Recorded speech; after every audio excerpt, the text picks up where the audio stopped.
Je vais vous raconter l'histoire sordide reconnue comme étant l'un des premiers faits divers scabreux du XXe siècle.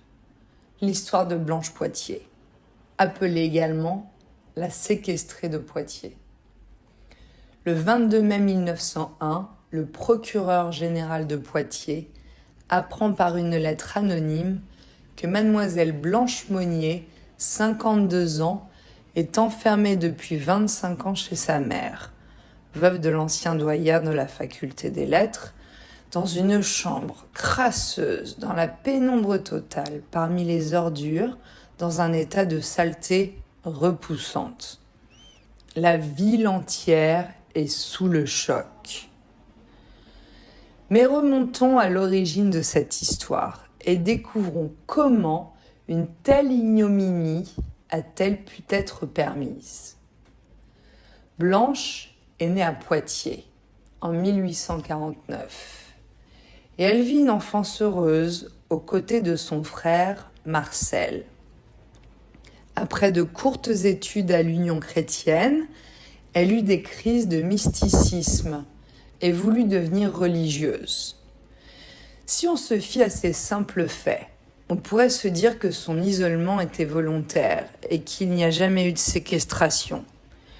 Mais à la suite d'une fièvre très grave, vers sa 23e année, elle sombra dans la folie et resta désormais confinée dans sa chambre. Elle souffre de graves troubles mentaux, anorexie hystérique, coprophilie, exhibitionnisme et schizophrénie. Son père, complètement dominé par sa femme, dépassé par la maladie de sa fille, préfère l'ignorer. Il meurt en 1882. Sa mère Louise, une femme autoritaire et dépourvue d'amour maternel, délègue la responsabilité et la santé de sa fille à son fils Marcel et les soins à 2 servantes très jeunes et très négligentes. C'est en 1901 seulement qu'une lettre anonyme est adressée aux autorités dénonçant la situation terrible de cette femme. Les rumeurs laissent à penser qu'un soldat que l'une des bonnes recevait la nuit en cachette rapporta l'affaire. La mère fut arrêtée et envoyée en prison où elle mourut 15 jours plus tard. Marcel fut acquitté et jugé incapable de comprendre un délit de violence ou voie de fait sans violence.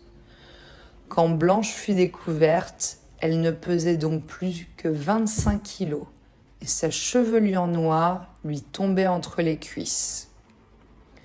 Blanche fut transportée dans un hôpital psychiatrique où elle fut tondue. Soignée pendant 1 an, elle se rétablit physiquement mais ne recouvra jamais la raison et mourut en 1913. La vérité dans tout cela, on l'ignore encore.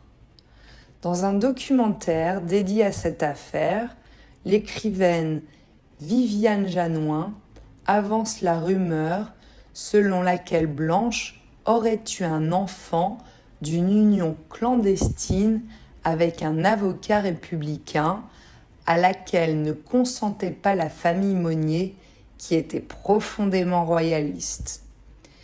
Les parents auraient assassiné et enterré l'enfant dans le jardin. Cette version est contestée par Jean-Marie Augustin dans son ouvrage « La véritable histoire de la séquestrée de Poitiers », où il affirme que selon son enquête, la version la plus probable est que Blanche Monnier était atteinte de troubles mentaux et psychiques, probablement d'anorexie.